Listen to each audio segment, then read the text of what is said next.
Ini kada berobat dia, tetapi emang tidak mengapa dia, tidak mengapa, tetapi menimbulkan mudarat bagi orang di sekitarnya, maka haram hukumnya.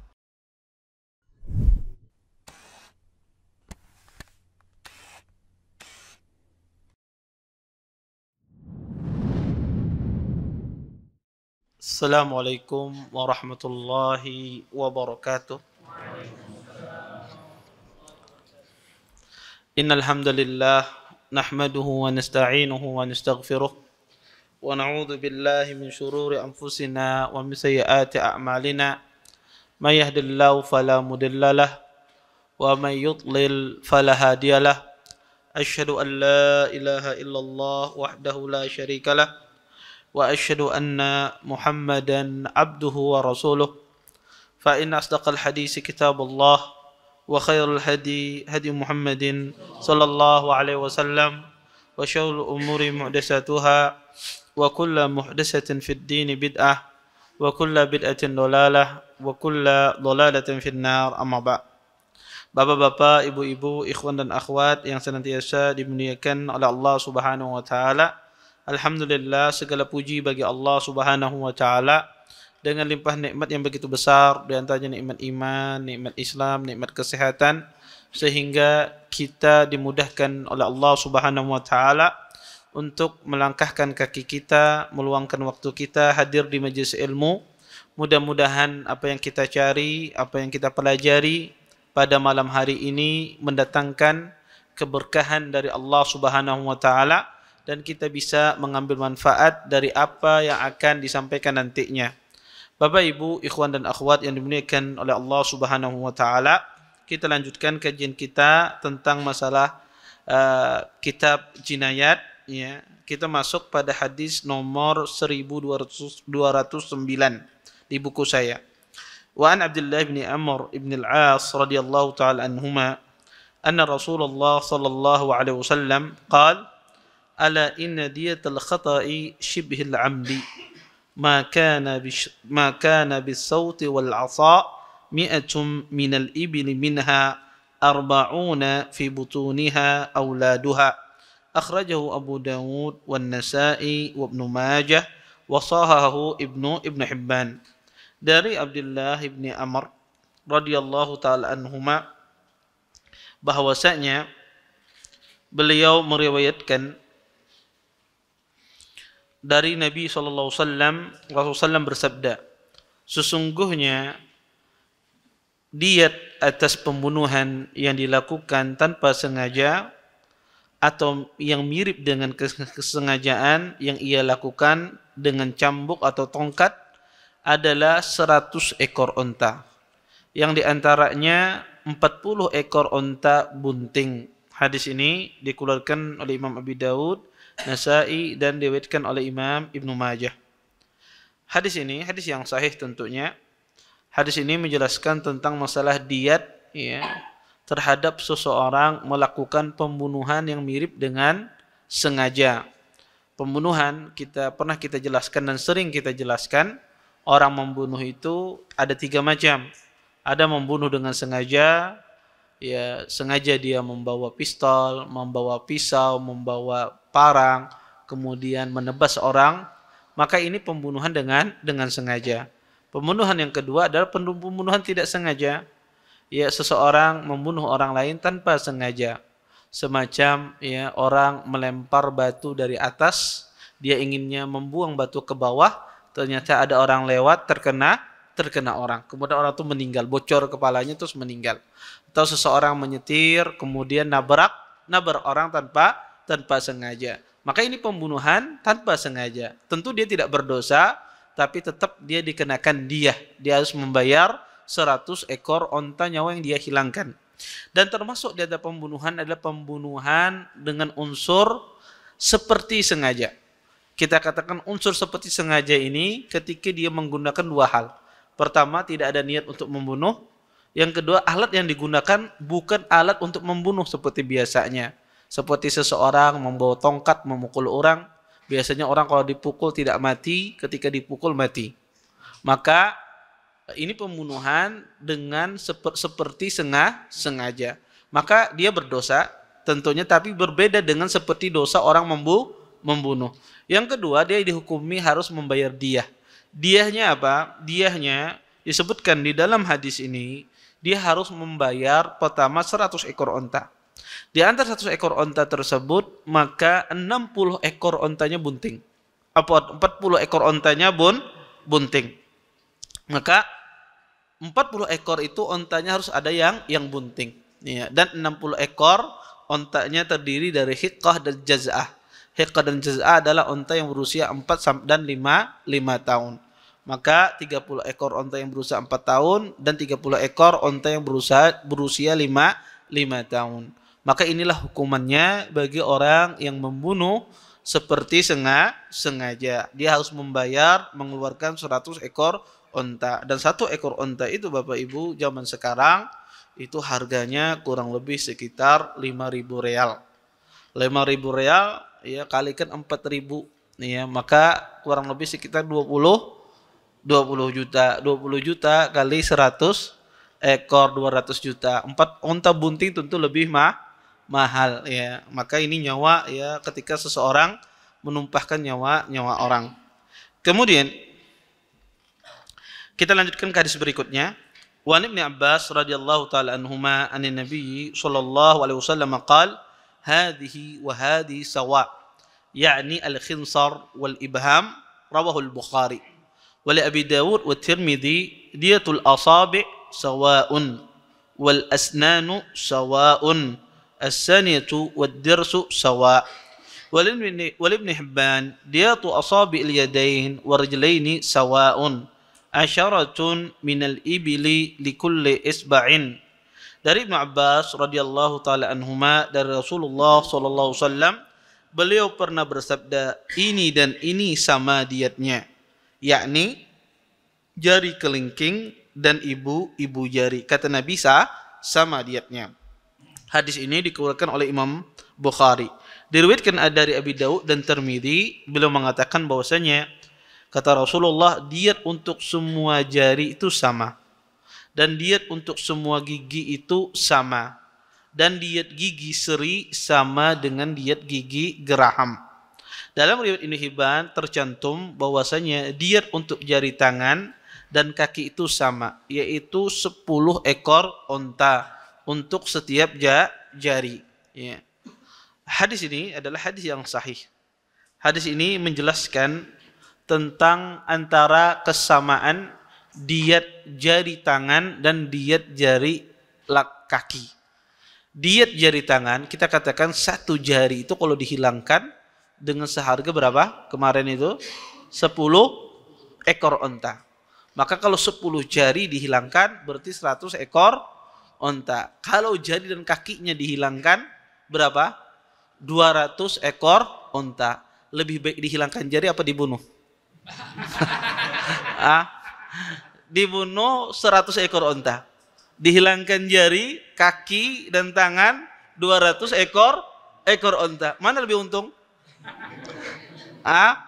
Dan orang pun tidak tahu. Hatta 1 jari pun orang tidak mau dibayar dengan 1000 ekor onta. Tetapi dalam Islam Nabi SAW tidak membedakan antara 1 jari dengan jari yang lain.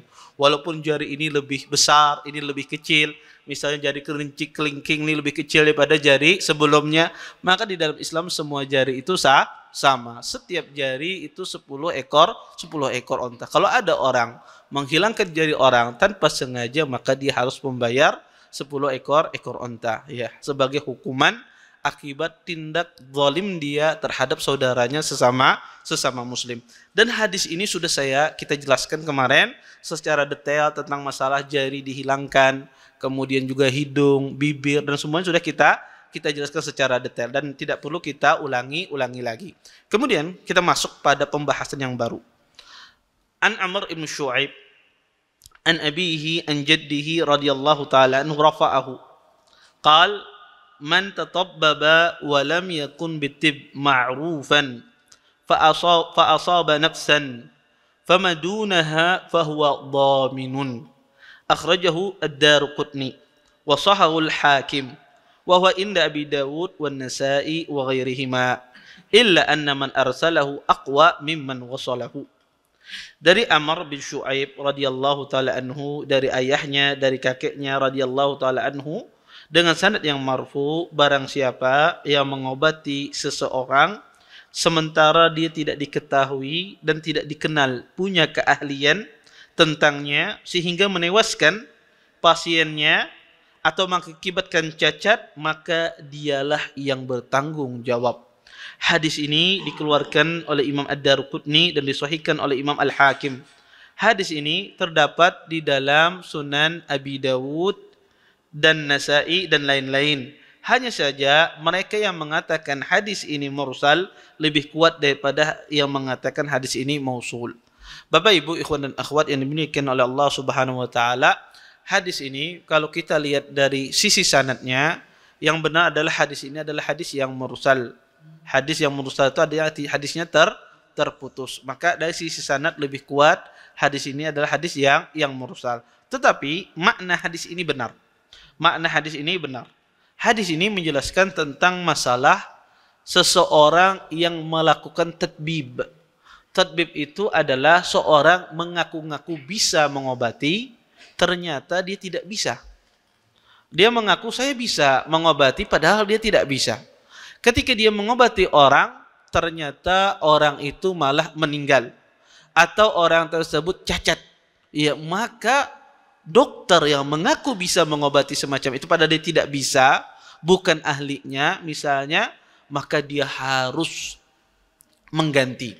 Dia harus bertanggung jawab terhadap nyawa yang dihilangkan tersebut. Maka dia harus bayar dia. Atau dia menyebabkan orang itu cacat sehingga hilang jarinya, maka dia harus bayar dia. Kalau seandainya dia tidak ahli. Taib. Keahlian itu tidak dilihat semata-mata dari ijazah. Kalau ada orang mengaku dokter, saya lulusan S1 misalnya kedokteran, kemudian mengobati orang, dan ternyata dia bukan ahlinya. Kenapa? Karena pas di kelas bahari diajari dosennya guring aja orang ini. Dia tidak ahli. Ada orang kadang-kadang lulus tak memiliki apa? Gelar, tapi dia bukan ahli karena tidak semua orang itu pintar di kelas. Iya. Ada orang yang nggak paham, ada yang paham. Dia punya keahlian. Dia punya ijazah yang mengatakan dia lulus, bahwasanya dia S1 dokter. Tetapi prakteknya dia bukan orang yang ahli. Kemudian dia mengobati orang. Dan orang yang dia obati tersebut terjadi cacat atau salah, maka wajib dia bertanggung jawab. Maka dia wajib mengganti sesuai dengan dia yang kita jelaskan kemarin. Ya. Maka di sini seseorang dianggap ahli bukan dilihat dari ijazahnya, tetapi dilihat dia punya skill apa tidak, punya keahlian apa tidak. Kalau dia punya keahlian terhadap bidang yang dia tekuni, ya, maka dia orang ahli. Ya, maka dia adalah orang ahli. Maka kata para ulama, termasuk di dalam hal ini adalah seseorang yang memiliki syahadah, memiliki ijazah, tetapi ya dia tidak paham apa yang dia pelajari. Ada orang, mungkin ada seorang sekolah apoteker misalnya, kemudian dia tidak paham apa yang dia pelajari. Akhirnya dokter nulis dia asal kira-kira aja, padahal dia tidak ada ilmunya. Ya, dokter nulisnya paracetamol, dikasihnya amoxicillin misalnya. Misal, orang dia salah baca. Ya, dia salah baca.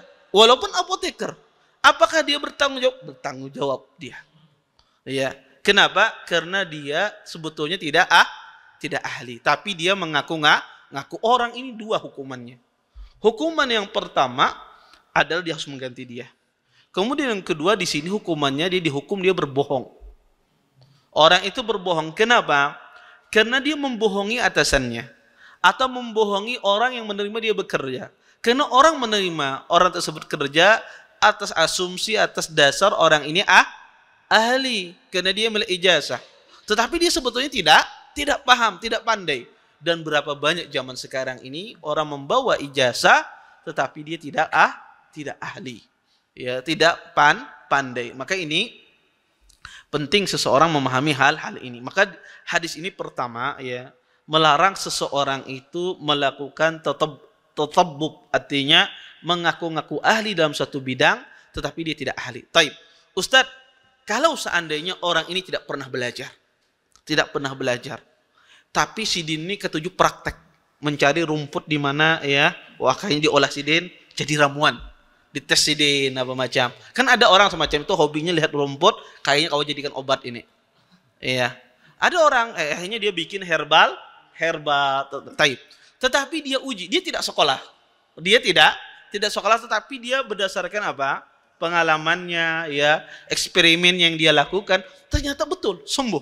Dia obati orang tersebut sembuh dengan eksperimennya tersebut. Apakah orang ini termasuk adalah orang mengaku-ngaku ahli atau tidak? Maka kata para ulama, dikatakan obat itu menjadi obat kalau dia pertama, ya, terbukti secara ilmiah. Secara ilmiah itu ilmu kedokteran apa macam, itu terbukti secara ilmiah. Kemudian kedua adalah terbukti secara praktek, mujarab. Orang berobat dengan itu apa? Sembuh. Maka ini juga dikatakan obat. Kalau terbukti ya di masyarakat sembuh ya, walaupun secara ilmiah ilmu kedokteran tidak terbukti, tapi dia terbukti di masyarakat ya, mujarab apa obat tersebut, maka ini disebut juga adalah obat. Contoh misalnya orang bikin jamu, kemudian jamu menghilangkan rasa pegal misalnya, kemudian betul orang minum itu hilang pegalnya, ya, tidak ada efek sampingnya, ginjalnya tidak ada masalah, tidak ada efek sampingnya, kemudian orang minum itu, kemudian dia sembuh, ya. Apakah orang ini dikatakan mengaku-ngaku ahli? Tidak. Kenapa? Karena obat itu terbukti secara pengalaman, dan ini dibenarkan di dalam Islam. Yang tidak benar, bahkan dikategorikan syirik kecil, adalah obat yang tidak terbukti secara praktek. Tidak terbukti secara ilmiah dan tidak terbukti secara praktek. Kalau ada orang mengasih obat, ya, sidin, ya, pakai herbal ini. Padahal herbal itu tidak terbukti secara ilmiah dan tidak terbukti secara praktek. Taib. Apa hukum berobat demikian? Tidak boleh. Dan obat semacam itu termasuk dikatakan syirik kecil. Kenapa dikatakan syirik kecil?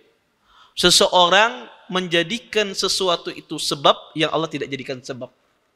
Segala sesuatu yang kita jadikan sebab sedangkan Allah tidak menjadikan itu sebab, itu syirik kecil. Contoh misalnya, zaman dulu orang kalau lagi bahari pian, wah ini mungkin berkurang, talak balak jurang. Iya, dulu orang mentalak balak pakai gelang. Ya pakai gelang agar terhindar apa? Balak, ya. Pakai gelang, gelangnya warna hira, ada warna hirang macam-macam. Maka kemudian dia pakai itu dengan keyakinan apa? Bahwasanya dia akan terhindar bala, terhindar musibah. Pertama kita katakan ini ya tidak terbukti secara ilmiah, tidak terbukti secara praktek. Maka ini tidak boleh. Ini termasuk menjadikan sebab yang tidak Allah jadikan sebab apa saja. Pengobatan apa saja yang tidak Allah jadikan itu sebab kesembuhan, kita jadikan obat, maka itu masuk dalam kondisi syirik kecil. Maka ini tidak boleh. Maka dikatakan obat itu terbukti secara ilmiah, terbukti secara praktek. Maka itu dikatakan dia obat. Kemudian di dalam hadis ini ya, menjelaskan tentang masalah ya tentu manusia ya disuruh dia untuk berobat. Ya, manusia ketika dia sakit tentu di dalam agama Islam disuruh kita untuk berobat. Ya, walaupun para ulama berselisih tentang hukum berobat ini. Apa hukumnya? Terjadi setidaknya pendapat ulama Ahlussunnah ada 3 pendapat tentang masalah hukum berobat ini. Tentu kita berbeda dengan orang tasawuf. Orang tasawuf, gulatu sufiyah, mereka mengatakan berobat itu haram hukumnya. Jadi orang tasawuf mereka mengatakan berobat itu haram. Kenapa? Kata mereka berarti itu membenci takdir Allah. Ya, karena semua yang Allah takdirkan itu baik. Anda kena kanker itu baik bagi Anda, ketika Anda berobat berarti Anda membenci takdir Allah. Tentu ini pemahaman yang keliru, pemahaman yang menyimpang. Maka secara umum ulama berselisih tentang masalah hukum berobat ini. Setidak-tidaknya ada 3 pendapat dalam masalah ini. Pendapat yang pertama, para ulama mengatakan afdalnya seseorang itu tidak berobat. Afdalnya seseorang itu tidak berobat, bukan haram, tapi afdalnya tidak berobat. Apa dalil mereka? Pertama, dalil mereka, orang yang tidak berobat itu orang yang menyempurnakan tawakalnya kepada Allah. Dia bertawakal kepada Allah Subhanahu wa taala. Kemudian yang kedua, dalil mereka adalah hadis seorang wanita. Seorang wanita yang kena penyakit ayan pada masa Nabi SAW. Wanita ini kena penyakit ayan, kemudian datang kepada Nabi, "Ya Rasulullah, ud'ullah li, wahai Rasulullah, doakan aku agar aku disembuhkan dari penyakitku ini." Kemudian kata Nabi SAW kepada wanita yang kena penyakit ayan ini, "In syi'ti da'autu laki." Kata Nabi, jika engkau ingin, aku doakan engkau, kata Nabi. "Wa in syi'ti an sabarti walakil jannah." Kata Nabi, jika engkau ingin sabar, jika engkau sabar, lakil jannah, bagimu surga. Nabi mengasih pilihan kepada sahabiah ini. Kalau saya doakan, kau sembuh, kata Nabi. Ya, tentu doa Nabi adalah mustajab. Doa Rasulullah mustajab. Nabi SAW berdoa selalu dikabulkan oleh Allah, kecuali ada beberapa keadaan tidak dikabulkan doa Nabi SAW. Ya. Maka kata Nabi, jika seandainya engkau meminta doa, aku akan kudoakan. Tetapi jika engkau bersabar, kata Nabi, bagimu surga. Kemudian wanita ini memilih apa? Asbir ya Rasulullah. Saya memilih bersabar. Iya, saya memilih bersabar. Tetapi tolong doakan kepada Allah ketika saya terkena penyakit ayan ini, aurat saya tidak tersingkap. Karena dia ketika penyakit ayan, auratnya tersingkap. Dia minta kepada Nabi agar didoakan kalau saat dia kena penyakit ayan, tidak tersingkap auratnya. Kemudian doakan oleh Rasulullah SAW. Berdasarkan hadis ini, para ulama mengatakan, dan ini salah satu pendapat dari kalangan ulama salaf, bahwasanya kata mereka meninggalkan berobat itu lebih baik daripada berobat. Ya, dalilnya apa? Hadis wanita ini. Wanita ini apa? Dianjurkan oleh Nabi untuk meninggalkan tidak berobat. Ya. Maka ini dalil mereka yang mengatakan meninggalkan berobat itu lebih baik.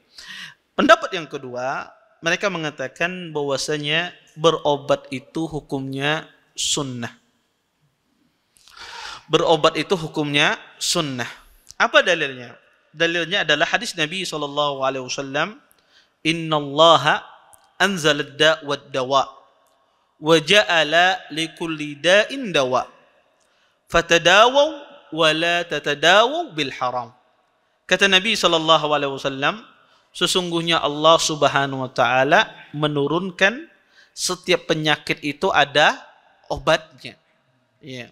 Kemudian dan Nabi jadikan setiap penyakit itu pasti ada obatnya. Fatadawaw, kata Nabi, berobatlah, perintah oleh Nabi. Berobatlah, dalam sebagian riwayat, berobatlah wahai hamba-hamba Allah, dan janganlah kalian berobat dari sesuatu yang haram. Kemudian dalam hadis yang lain kata Nabi, likulli da'in dawa. Setiap penyakit itu pasti ada obatnya. Alimahu man alimahu wa jahilahu man jahilahu. Kata Nabi, setiap penyakit itu pasti ada obatnya. Yang mengetahuinya, maka orang akan mengetahui obatnya. Maka yang akan jahil, maka dia pun akan jahil tentang obatnya. Maka kata para ulama, hadis ini menjelaskan secara jelas perintah untuk berobat. Menunjukkan bahwasanya berobat itu hukumnya sunnah. Hukumnya sunnah. Kemudian pendapat yang ketiga, pendapat di kalangan para ulama, bahwasanya berobat itu hukumnya mubah. Ya, tidak sunnah. Artinya berobat silahkan, tidak berobat tidak mengapa. Ya. Yang rajih wallahu taala alam, pada asalnya hukum berobat itu sunnah. Seseorang kena penyakit, kemudian dia berobat, maka asalnya hukum berobat itu sunnah.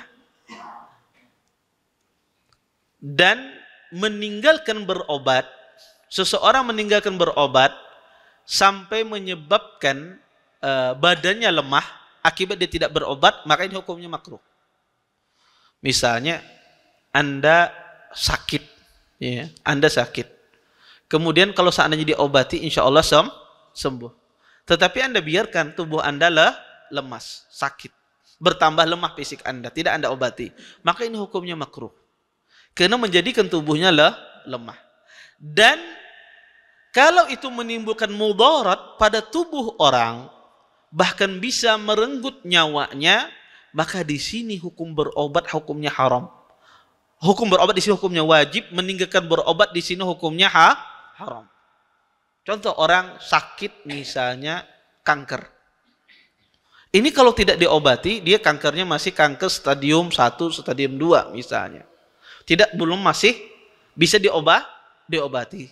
Tapi dia biarkan, dan dia tahu, dia biarkan. Nah, Anda bertawakal kepada Allah, Anda biarkan. Dan akhirnya naik terus penyakitnya, sampai merenggut nyawanya. Padahal kalau dia cegah itu bisa. Tetapi dia biarkan, ini hukumnya haram. Kenapa? Karena dia menghancurkan tubuhnya. Ya padahal dia bisa mencegahnya. Maka ini haram, tidak boleh. Ya ini tidak boleh. Maka berobat bagi orang semacam ini hukumnya wajib. Atau orang ini tidak berobat, tetapi akibat dia tidak berobat, orang lain timbul mudarat akibatnya. Contoh misalnya, dia punya penyakit asma. Asma itu menularkan. Punya penyakit asma. Kemudian tidak dia obati. Sembahyang di masjid, semasjidan kena asma. Iya, semasjidan kena asma. Ini kada berobat dia, tetapi emang tidak mengapa dia, tidak mengapa. Tetapi menimbulkan mudarat bagi orang di sekitarnya, maka haram hukumnya. Walaupun tidak mengapa pada fisiknya, tapi menimbulkan mudarat pada orang lain, maka ini hukumnya haram, tidak boleh. Wajib dia berobat di sini. Wajib dia berobat. Karena kata Nabi SAW, la darara wala dirar. Ya. Tidak ada sesuatu yang membahayakan dan tidak pula membahayakan orang lain. Kemudian, ya oleh karena itu kata para ulama, berobat itu ya hukumnya pada asalnya sunnah. Adapun hadis sahabat tadi, wanita tadi yang meminta kepada Nabi untuk meminta didoakan, maka di sini tidak berkaitan dengan masalah obat. Tidak berkaitan dengan masalah obat. Berkaitan antara didoakan ataukah dia bersabar. Bukan berkaitan tentang masalah dia diobati atau tidak. Di sini berkaitan dengan masalah tawassul. Afdalnya seorang itu bertawassul dengan orang lain, apakah dia afdalnya meminta kepada Allah secara langsung. Ya, maka afdalnya adalah seseorang meminta kepada Allah secara langsung. Dan ini tidak berkaitan dengan masalah pengobatan. Oleh karena itu pendapat yang paling benar wallahu taala alam bahwasanya berobat itu lebih baik daripada orang tidak meninggalkan berobat. Taib. Bagaimana kalau seandainya saya ini berobat, diobati sama aja seteh sembuh juga serongan. Kadang-kadang demikian, orang penyakit pilek misalnya, batuk, ya. Kadang makan obat sama aja, makan obat 3 hari, kadang makan obat 3 hari. Bedanya kalau kadang makan obat, kadang kawa guring malam, kena batuk. Kalau makan obat tenyaman guring sedikit. Tetapi sebetulnya dia akan sembuh sendiri. Tidak diobati, dia sembuh. Ya diobati pun juga sembuh. Bagaimana ini hukumnya? Afdalnya berobat apa tidak? Maka kata para ulama, kalau seandainya penyakit itu sembuh sendiri, diobati tidak diobati sama, maka kedua-duanya sama hukumnya. Hukumnya sifatnya boleh diobati, boleh tidak. Ya, karena ada sebagian penyakit, subhanallah, ya orang itu tinggal dia istirahat, sembuh dia. Ya, ada sebagian penyakit dibawa istirahat, dia sembuh. Ya, ada juga penyakit ya yang orang ya selalu sakit perutnya, pas dibawa makan hilang sakitnya. Ini orang sakit lapar. Maka ya kalau penyakit semacam ini yang dibiarkan sembuh, diobati sembuh, maka kata para ulama ini sama hukumnya. Kemudian, apakah orang berobat itu menafikan tawakal? Jadi orang kalau pergi ke dokter, itu apakah meniadakan tawakal kepada Allah? Para ulama mengatakan bahwasanya orang berobat tidak meniadakan tawakal kepada Allah. Orang ketika berobat, dia tidak meniadakan tawakal kepada Allah Subhanahu wa taala. Kenapa? Bahkan justru orang yang berobat itu orang yang paling bertawakal kepada Allah. Kenapa? Karena dia mengambil sebab. Dan tawakal itu akhdul asbab. Seseorang mengambil sebab. Ya, setelah dia mengambil sebab, dia serahkan semuanya kepada Allah Subhanahu wa taala tanpa melirik sebab tersebut. Makanya kata para ulama, tawakal itu engkau mengambil sebab, setelah engkau ambil sebab, engkau tinggalkan sebab tersebut, tidak melirik lagi sebab tersebut, langsung kepada Allah Subhanahu wa taala. Maka justru orang yang berobat itu bukan meniadakan tawakal, bahkan dia menyempurnakan tawakalnya kepada Allah Subhanahu wa taala. Dia mengambil sebab, dia datang ke dokter, dia datang ke ahli misalnya, ya, maka dia sebetulnya menyempurnakan tawakalnya kepada Allah Subhanahu wa taala. Dan yang paling terpenting di dalam masalah berobat ini adalah, ya, kata Nabi SAW, ya, jangan berobat dari sesuatu yang haram, ya. Maka banyak kadang-kadang zaman sekarang ini banyak sekali orang itu berobat dari sesuatu yang haram. Maka ini tidak boleh. Apapun, ya, sesuatu yang haram itu tidak boleh dijadikan obat. Dan tidak ada istilah dalam kondisi darurat. Dalam kondisi darurat kemudian berobat dari sesuatu yang haram. Maka tidak boleh, ya. Maka tidak boleh seseorang berobat dari sesuatu, ya, yang ada babinya misalnya, atau seorang obatnya, ya, yang ada alkoholnya yang memabukkan misalnya, maka ini tidak boleh, karena di dalam Islam Allah Subhanahu wa taala tidak menjadikan kesembuhan itu pada sesuatu yang Allah haramkan, tetapi Allah jadikan kesembuhan itu pada sesuatu yang Allah halalkan. Ustaz, tidak ada obatnya, tetapi Anda jahil saja. Dan subhanallah, ya, khususnya di dalam dunia kedokteran dalam Islam, banyak buku-buku hadis itu tidak dikhidmah ini, tidak orang-orang ahli sebetulnya, ya. Ada buku hadis namanya Kitabut Tib li Abi Nuaim Al-Asbahani. Ini kitab tib yang luar biasa, kitab kedokteran yang luar biasa. Makanya kalau ada orang ahli, ya, mudah-mudahan nanti ke depannya ada orang pintar bahasa Arab, ngerti bahasa Arab, kemudian dia mengerti hadis-hadis Nabi. Ada punya Kitabut Tib li Abi Nuaim, kitab yang paling lengkap, berbicara tentang masalah ilmu kedokteran yang diambil dari hadis Nabi SAW. Ya. Maka ini kalau ada orang mempelajarinya maka luar biasa. Ya. Sesungguhnya dalam Islam itu banyak sekali hadis-hadis yang berbicara tentang masalah kedokteran. Ya, di antaranya Imam Abu Nuaim mengumpulkan semua hadis-hadis Nabi SAW yang berbicara tentang masalah ilmu kedokteran. Dan Islam itu sangat maju sekali, ya. Dan ini lebih lengkap, ya, daripada kitabnya Imam Ibnu Qayyim rahimahullahu taala. Ya. Maka ini penting, ya, orang kalau punya ahli dalam bidang ilmu pengetahuan sesuatu, kemudian dia bisa bahasa Arab, ya, maka itu sangat membantu untuk seseorang menjelaskan di dalam Islam itu sebetulnya luar biasa, ya, tentang masalah ilmu kedokteran itu sendiri. Maka Allah Subhanahu wa taala tidak menjadikan obat itu dari sesuatu yang haram. Muskilahnya zaman sekarang ini banyak sekali obat-obatan itu dicampur dari sesuatu yang haram. Dan biasanya yang sering kita dapati kadang-kadang, dan itu banyak dan sering terjadi itu, bahwasanya dicampur dengan alkohol. Ya, obat kadang dicampur dengan alkohol. Maka alkohol itu kebanyakan jenisnya memabukkan. Taib. Apa hukumnya? Seseorang berobat yang mana obatnya itu ada alkoholnya. Contoh misalnya, saya beli obat batuk, kemudian di obat batuk itu ada alkoholnya. Taib. Apa hukumnya saya membeli? Apa hukumnya saya berobat? Kalau zat alkoholnya masih ada, maka Anda tidak boleh berobat dengan obat tersebut. Kalau seandainya alkoholnya dari jenis yang memabukkan. Karena alkohol itu tidak semuanya memabukkan. Etanol itu memabukkan, metanol itu kebanyakan juga memabukkan. Ada yang jenis-jenis alkohol lain yang tidak memabukkan. Jenis apa saja antum tanya kepada guru kimia. Iya. Iya, karena banyak jenis alkohol tersebut. Maka ada yang jenisnya tidak memabukkan. Maka jenis-jenis yang memabukkan ini kalau bercampur di satu obat dan zatnya masih ada, maka tidak boleh kita berobat. Ya. Dan alkohol ini zat yang mudah terurai. Ya, biasanya dia sudah terurai ketika dicampur, dia biasanya sudah terurai, hilang. Maka kata para ulama, kalau seandainya zatnya hilang, zat yang alkoholnya itu hilang, dia bercampur tapi zatnya hilang. Ya, ketika diolah, ya, dicampur dia hilang, menguap. dia, karena mudah menguap.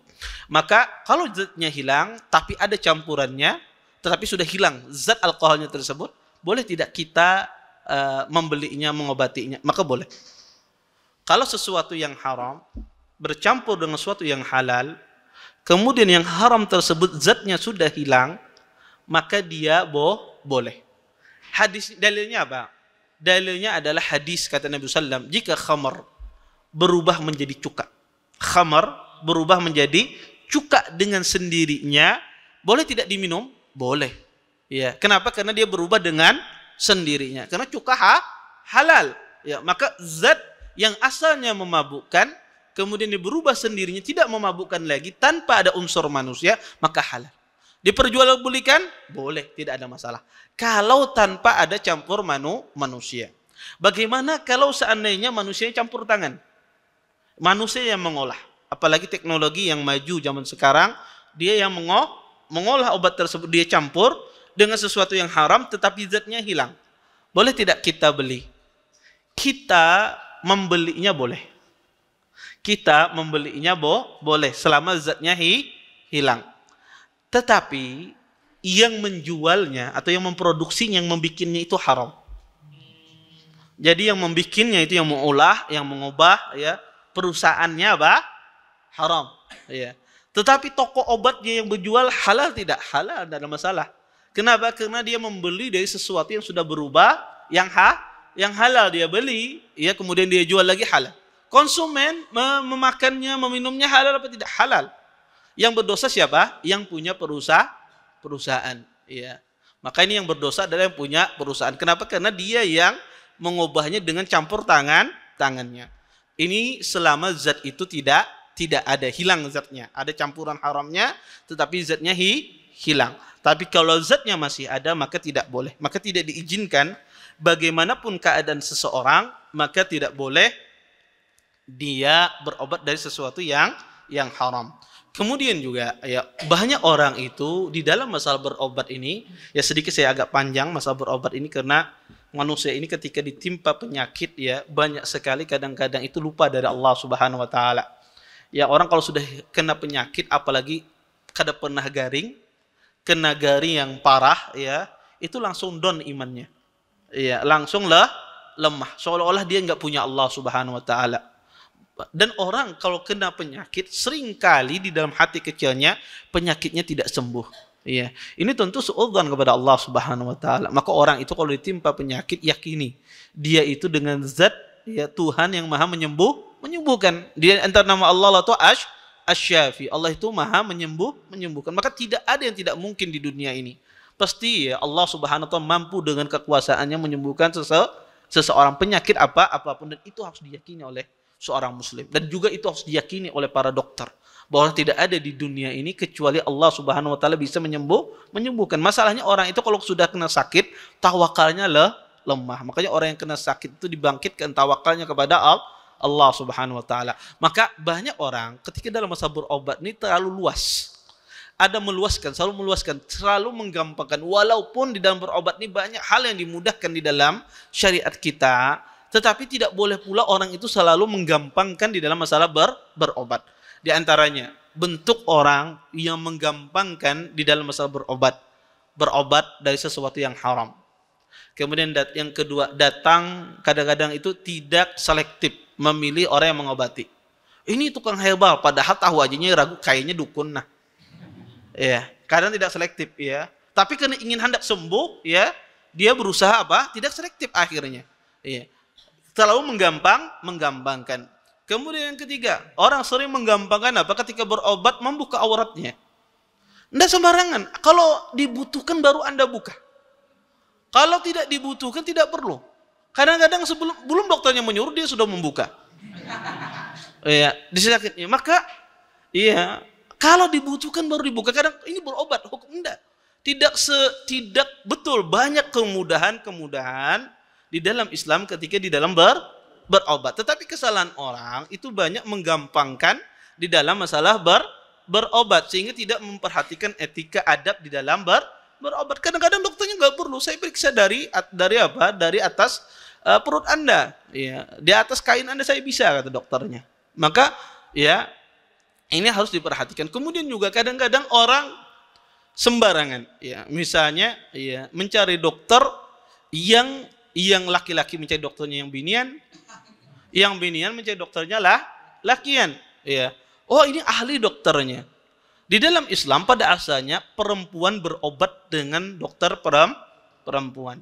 Laki-laki berobat dengan dokter laki-laki.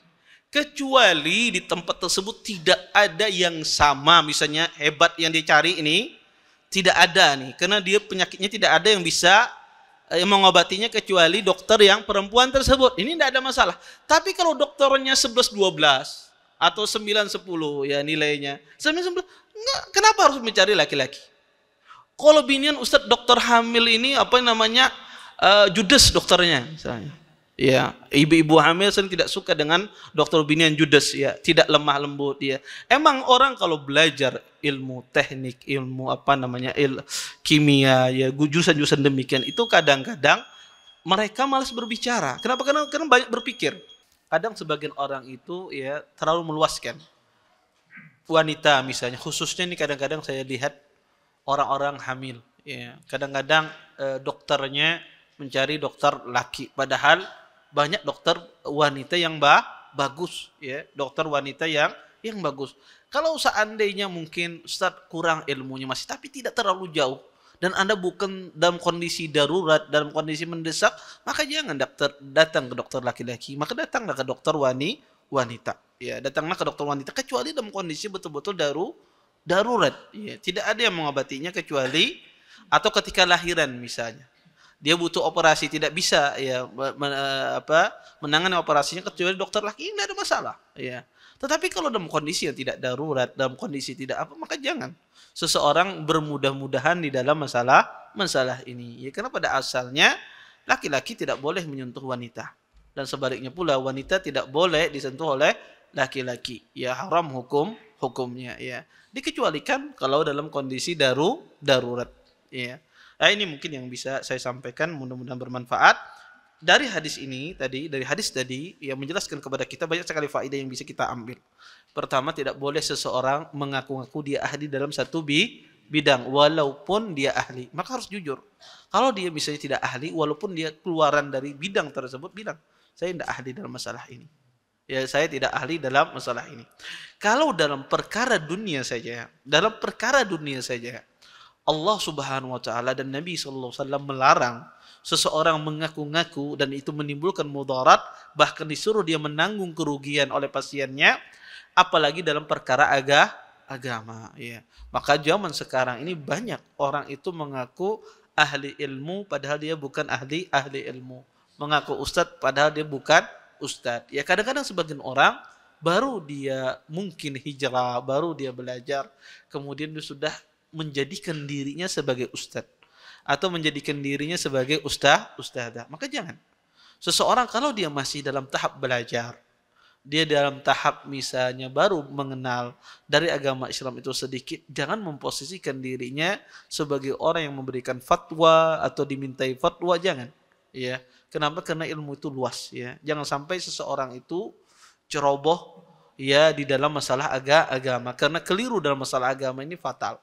Ketika Anda berfatwa salah, memberikan jawaban yang salah, kemudian diamalkan oleh orang dan diamalkan oleh orang banyak, ini bahayanya besar banget, ya, bahayanya luar biasa.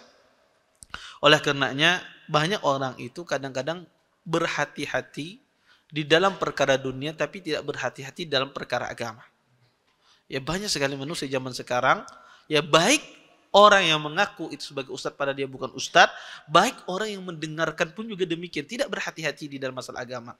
Makanya ada perkataan yang indah, kata Ibnu Sirin, inna hadza ilm dinun fanzuru amman ta'khuduna dinakum. Sesungguhnya agama ini, ilmu ini adalah agama, lihatlah dari mana kalian mengambil. Ya, maka kalau kita saja kadang tuh selektif, ya, di dalam masalah ilmu dunia. Kalau Anda kena penyakit stroke misalnya, tidak mungkin Anda bertanya kepada tukang becak, ya, apa obatnya ini? Tidak mungkin. Iya. Pasti Anda akan datang kepada dokter yang hebat. Anda akan cari dokter spesialis yang mengobati penyakit Anda. Tidak mungkin Anda akan datang ke tukang beca. Kalau perkara dunia saja seperti itu, tentu perkara akhirat kita lebih selektif. Iya. Maka seseorang ketika dia mendengar selektif apa yang dia dengarkan. Ketika dia membaca selektif apa yang dia baca. Dengan itu terjaga agama seseorang. Wallahu ta'ala alam, mungkin ini yang bisa saya sampaikan. Mudah-mudahan bermanfaat. Kalau ada bertanya silahkan. Kalau tidak ada kita tutup. Taib.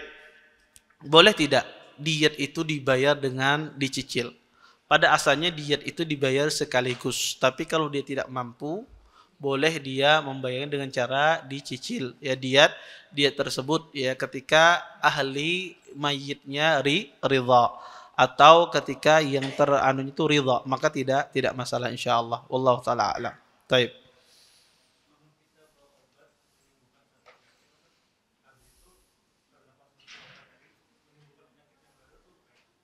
Iya. Pertama ya ketika seorang berobat kemudian menimbulkan efek samping yang lain ya. Tentu ini ya seorang yang ahli di dalam bidangnya dia akan paham bahwasanya kalau Anda mengkonsumsi obat ini akan timbul efek samping ini. Biasanya kadang-kadang sebagian dokter tuh memperingatkan kalau ada efek samping semacam ini berhentikan obatnya, jangan dimakan. Atau kalau ada efek samping semacam ini konsultasi sama saya dan seterusnya. Ya, maka kalau seandainya dokternya sudah memperingatkan demikian, ya, maka dokternya tidak salah. Ya, dokternya tidak salah atau orang yang memberikan resepnya tidak salah. Yang salah adalah orang yang memakan obat kemudian dia tidak memperhatikan kesehatannya. Tetapi kalau seandainya dokternya tidak memberikan pengetahuan kepada pasiennya, nah ini tentu kelalaian seorang dokter. Ya, maka dia dihukum atas dasar kelalaiannya. Maka seseorang itu harus memberitahu. Kalau seandainya butuh diberitahukan. Karena kadang-kadang tidak semua obat itu diberitahu efek sampingnya. Karena kadang efek sampingnya itu jarang terjadi, ya. Kemungkinan terjadinya kecil. Ya mungkin sebagian dokter nggak ngasih tahu. Tapi kalau misalnya orang itu punya penyakit yang kompleks ya pemacam, biasanya dikasih tahu kalau dia minum obat ini efek sampingnya ini, efek sampingnya ini. Maka kalau seandainya dokter itu sudah mengasih tahu efek sampingnya, maka dia insya Allah tidak terkena hukuman. Tapi kalau seandainya dia tidak kasih tahu, padahal butuh orang itu dikasih tahu, ini teledor dokternya. Maka dia kena hukuman atas dasar dia keteledoran dia. Wallahu taala alam. Taib.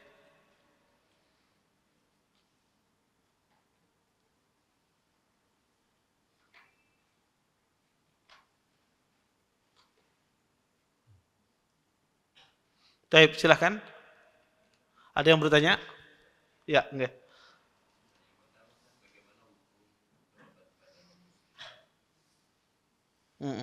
Taib.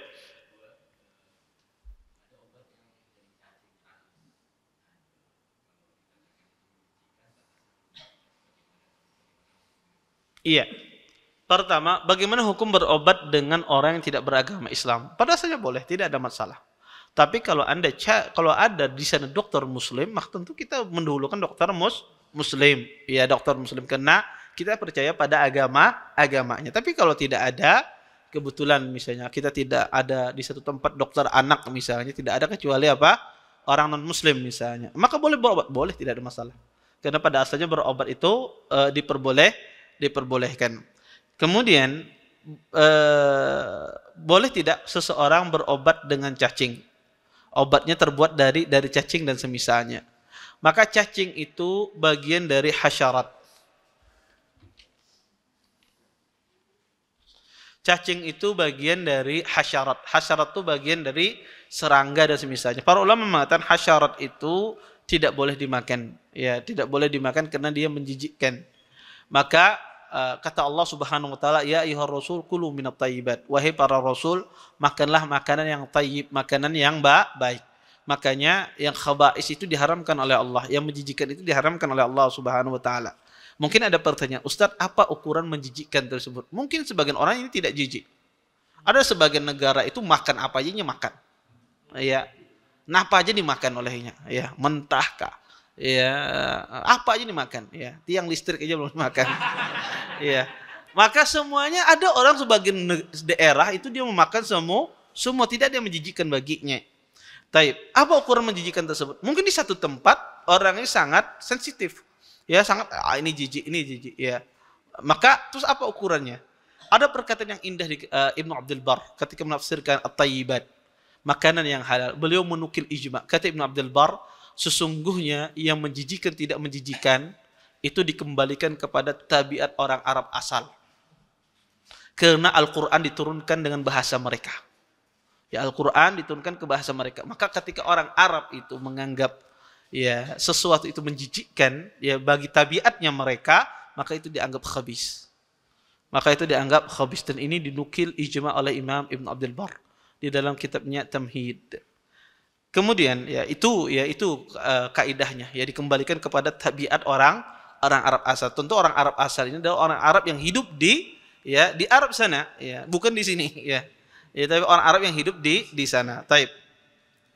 Ini ada teguran ya, mungkin nasihatnya agar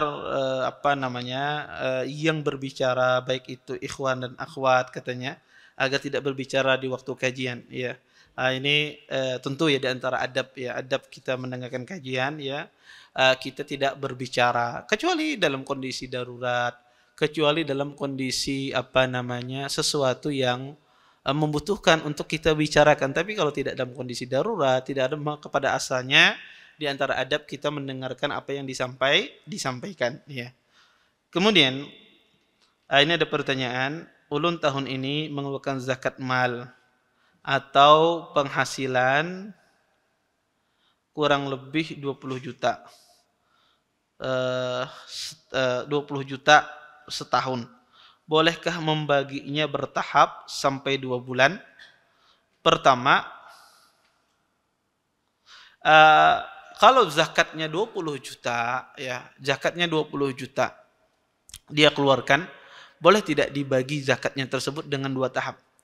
Pada asalnya mengeluarkan zakat itu tidak boleh ditunda-tunda. Pada asalnya mengeluarkan zakat tidak boleh ditunda-tunda. Ustadz, bolehkah kita menunda mengeluarkan zakat 1 hari? Tidak boleh. Karena zakat itu langsung, kalau datang waktunya langsung dikeluarkan. Langsung dikeluarkan kecuali tidak menemukan siapa yang dibagi. Tapi pada asalnya zakat itu harus segera. Yang kedua, ada orang wajib berzakat tetapi tidak ada duitnya. Contoh misalnya orang berdagang, kemudian ada barang di tokonya, baju dan semisalnya. Kemudian datang kewajiban zakat. Modal di tokonya dihitung sudah wajib zakat. Wajib zakat dihitung. Tetapi hendak mengeluarkan zakat, duitnya kada bisa. Duitnya kada ada di tangan. Nah ini gimana? Maka orang kalau dia tidak punya uang untuk mengeluarkan zakat, maka dia memilih 2 pilihan. Memilih pilihan yang pertama adalah barang tersebut dia keluarkan zakatnya, dia ambil barang di tokonya, dia kasihkan kepada fakir miskin. Dengan syarat barang itu bisa dimanfaatkan. Contoh misalnya baju, ya, dia dagang baju, tidak memiliki uang untuk mengeluarkan zakat. Dia ambil baju di tokonya, kemudian dengan nilai zakat tersebut dia bagikan. Atau sarung, dia punya sarung, jual sarung, tapi tidak punya uang, dia bagikan sarung tersebut. Atau yang kedua, dia menunggu sampai dia punya uang. Maka kalau kondisi pian ada zakat 20 juta dalam hitungan tersebut, uangnya tidak ada, maka boleh dengan 2 cara tadi. Tapi kalau ada uangnya, kemudian dibagi secara bertahap, ini tidak boleh. Karena pada asal zakat itu disegerakan. Pada zakat itu disegerakan, tidak boleh ditunda walaupun 1 hari. Ya 1 hari tidak boleh ditunda. Maka afdhalnya kalau orang berzakat itu berdahulu. Sebelum datang waktu zakat, 3 hari, 2 hari sebelum datang waktu zakat, maka tidak ada masalah disegerakan. Yang masalah itu diakhirkan. Tidak boleh diakhirkan zakat tersebut. Wallahu taala alam. Taib, silakan.